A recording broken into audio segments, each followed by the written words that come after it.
అందరికీ నమస్కారం అండి. గౌరవ గన్నవరం నియోజకవర్గ శాసనసభ్యులు వారు కొన్ని అనుచిత వ్యాఖ్యలు చేస్తున్నారు. తెలుగుదేశం వారి గురించి, తెలుగుదేశం నాయకుల గురించి కానీ, గన్నవరం ప్రజల గురించి కానీ మాట్లాడుతున్నారు. ఆయన ఏం మాట్లాడుతున్నాడు? గతంలో మిమ్మల్ని గెలిపించిన వారు ఎవరు? ఈ తెలుగుదేశం కార్యకర్తలు.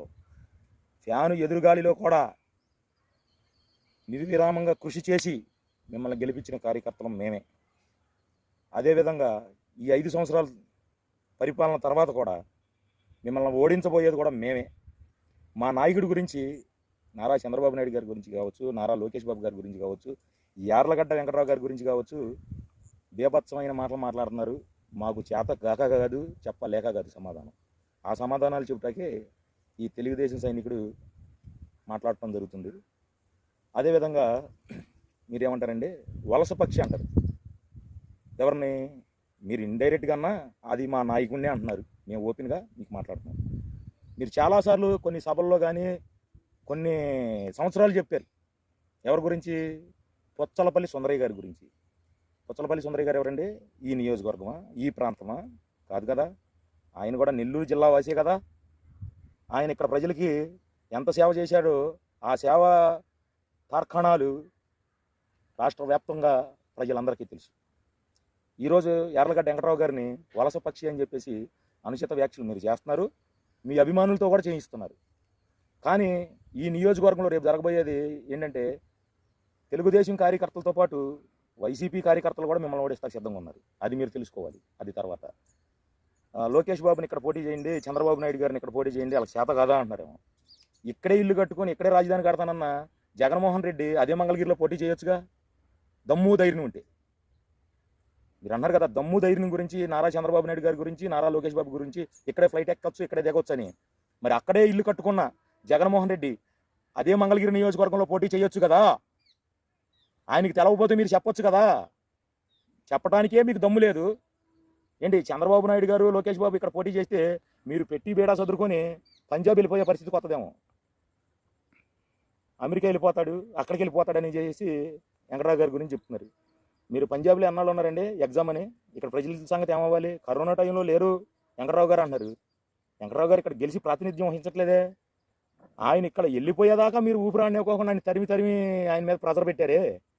అలాంటి వ్యక్తి, ఇన్ని అవమానాలు పడ్డ వ్యక్తి ఈ నియోజకవర్గంలో ఎలా తిరుగుతారు? తిరగనివ్వకుండా చేసింది మీరే, తిరగలేదు అనేది మీరే. మీ నాలికి ఎటు కావాలితే అటు తిప్పుతారు. అదొకటి. తర్వాత చంద్రబాబు నాయుడు గారు విశ్వసనీయత లేని వ్యక్తి అన్నారు. మీకు విశ్వసనీయత ఉందా? వల్లభనేని వంశీ గారు, మీకు విశ్వసనీయత ఉంటే నేను గన్నవరం ప్రజల కోసం నేను పార్టీ మారాను, నియోజకవర్గ అభివృద్ధి కోసం పార్టీ మారారు అని చెప్పేసి అంటున్నారు. మల్లవల్లి కారిడార్లో వచ్చిన అశోక్ లైలాండ్ కంపెనీ ఎందుకు ఆగిపోయింది? వారికి ఎగ్జామ్స్ రాపిచ్చారు, యూత్ అంతా కూడా ఉద్యోగాలకి రెడీగా ఉండండి అని చెప్పారు. అది ఎందుకు ఆగిపోయింది? ఎందుకు ఆపేశారు? రామవరపాడు రింగులో ఇల్లు తీసేసి ఇల్లు వేరే చోట ఇస్తామంటేనే మీరు ధర్నాలు చేసిన పరిస్థితి ఉంది. అలాంటిది ఒక 20-30 వేల మందికి ఉద్యోగ పురోగతి కల్పించే మల్లవల్లి కారిడార్ ఎందుకు ఆగిపోయింది? అది దాని గురించి సమాధానం చెప్పరు మీరు. తర్వాత వాలంటీర్ల గురించి చంద్రబాబు నాయుడు గారు ఇదిగో పొద్దున్నేమో వాళ్ళు మూటలు మోసేవాళ్ళు అంటారు, డోర్లు కొట్టేవాళ్ళు అంటారు అని చెప్పేసి అంటున్నారు. ఆయన తప్పుగా ప్రవర్తించే వాలంటీర్ల గురించి మాట్లాడారు. మీరు తెలుసుకోవాలి. అది నిజాయితీగా చేసే వాలంటీర్లకి 10,000 రూపాయలు ఉద్యోగం ఇచ్చి మీరు నిజాయితీగా ప్రజలకు సేవ చేస్తున్నారు కాబట్టి మీకు మంచి భవిష్యత్తు చూపిస్తానని చెప్పేసి నారా చంద్రబాబు నాయుడు గారు ప్రతి సభలోనూ విన్నవించుకుంటున్నారు. మీరేం చేస్తున్నారు?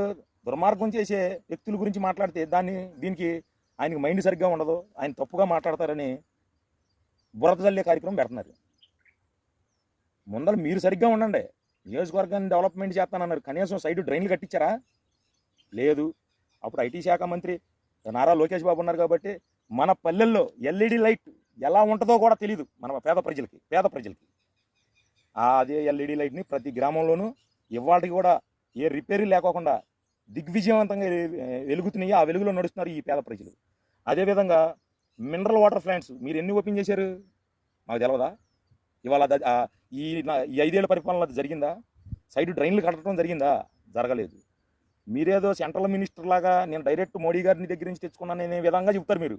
అవన్నీ ప్రైవేట్ చేసింది ఎవరు? నారా చంద్రబాబు నాయుడు గారు సీఎం కాబట్టి ప్రైవేట్ చేశారు. నారా లోకేష్ బాబు గారు ఐటీ శాఖ మంత్రి కాబట్టి ఆయన పేద ప్రజలకి ప్రతి గ్రామానికి ఆంధ్రప్రదేశ్లో వారు సబ్సిడెంట్గా చేసి ప్రజలు మెప్పు పొందారు. కానీ ఈ జగన్మోహన్ రెడ్డి అబద్ధాల ధోరణితో సిపిఎస్ రద్దు చేస్తానన్నాడు, మద్యపాన నిషేధం చేస్తానన్నాడు, ప్రతి బిడ్డకి 15,000 రూపాయలు ఇస్తానన్నాడు. ఏంటి ఇవన్నీ జరిగినాయా? జరగల. కాపు నేస్తం అంటారు, చేనేత నేస్తం అంటారు, ఏదేదో చెప్తారు. లక్షల మంది చేనేత కార్మికులు ఉంటే ఇచ్చేది 100-150 మంది కూడా ఉండరు. రండి రికార్డు తిరగజేద్దామండి, ఇది పక్కనే ఉన్న మంగళగిరిలో. దానికి ఎన్ని జుట్లు ముడేశారో, ఎన్ని తాళాలు వేసారో మాకు తెలుసు. మీరు డబ్బాలు కొట్టుకుంటాక మాత్రం ఆ పథకం ఇచ్చాం, ఈ పథకం ఇచ్చాం అని చెప్పుకుంటాక మాత్రమే. పోలవరం పూర్తి చేస్తాను, రైతులకి సాగునీరు తాగునీరు సబ్సిడీకి ఇస్తామన్నారు. కనీసం ఇవాళకే అది ఎంత శాతం పూర్తయిందో కూడా వెలువరించలేని పరిస్థితి మీది. వెలువరించలేరు మీరు, ఎందుకంటే అక్కడ చేయలేదు కాబట్టి. ఎవరో నా బోర్డు కూడా వెళ్ళి చూద్దామంటేనే లోపలికి పంపిరు.